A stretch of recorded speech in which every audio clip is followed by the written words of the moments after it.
Apakah kalian pernah lihat seseorang yang sangat tinggi, bahkan sampai lebih dari 2 meter?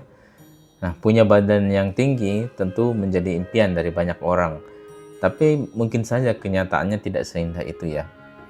Jadi walaupun ada banyak sekali faktor yang menentukan tinggi badan seseorang, misalnya faktor keturunan dan nutrisi, tapi ada satu hal krusial lagi yang juga harus diperhitungkan. Apa itu? Saya jelaskan. Jadi ada satu bagian di otak kita, lebih tepatnya itu di bagian yang namanya hipofisis. Bagian ini memproduksi beberapa jenis hormon yang akan mengatur banyak fungsi tubuh. Salah satunya adalah growth hormone atau hormon pertumbuhan. Ya sesuai namanya, hormon ini berfungsi mengatur dari pertumbuhan tubuh kita. Nah, masalah mulai muncul kalau ada tumor pada area hipofisis ini.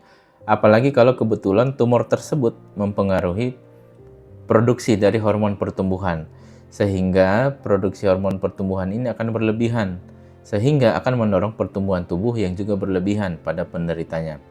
Penyakit yang ditimbulkannya ini disebut sebagai akromegali dan gigantisme. Kalau hanya sekedar menjadi tinggi ya sebenarnya tidak apa-apa.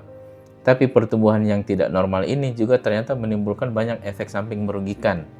Memang tubuhnya jadi tinggi, tapi berbeda dengan tinggi pada orang yang normal. Tulang-tulangnya itu jadi menebal secara tidak wajar, bisa dilihat di foto-foto berikut. Juga dikarenakan ada tumor yang menekan di kepalanya itu, maka penderitanya itu jadi sering mengeluhkan nyeri kepala dan gangguan penglihatan karena tumornya itu menekan jalur pada saraf matanya.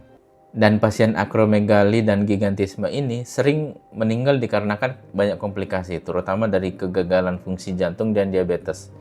Juga muncul gangguan struktur tulang karena badannya itu mesti menahan beban yang sedemikian berat. Jadi setelah mengetahui fakta ini, mungkin kalian tidak akan secepat itu lagi menjadi kagum bila melihat atau menjumpai orang-orang yang sangat tinggi badannya. Semoga bermanfaat.